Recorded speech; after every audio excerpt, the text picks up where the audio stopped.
Mm. Mm.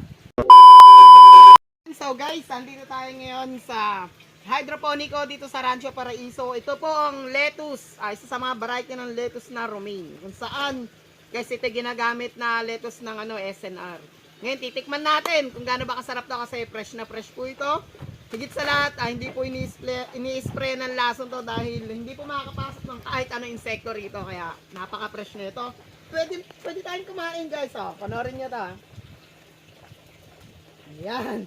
Sandahon, tignan niya. Ibaon tayong alamang. Hindi tayo papahuli guys. Ayun, alamang may sili pa to. May sili pa. Tignan niyo naman. Ayan. Siyempre papalaman natin dito yan. Tikman natin yung fresh na Sausaw natin.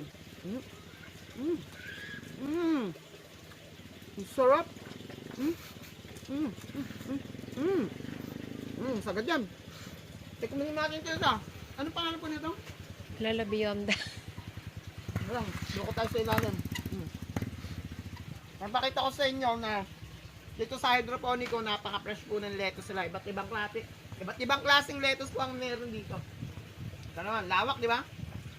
Dala tayo alamang. Siyempre, sausaw natin yan. Hop. Ha? Dala ka lang na alamang dito. Busog ka na. Grabe, sulit. Healthy ka ba? Yun lang. Tara na rito sa hydroponico. Woo, let's go! So guys, dito, 300 po ang iba't ibang klaseng lettuce sa pwede niyong piliin. 300 lang. Pick and pay po. Dito lang po yan sa Rancho Paraiso sa hydroponico. Kaya ano pang hinihintay nyo? Tara na!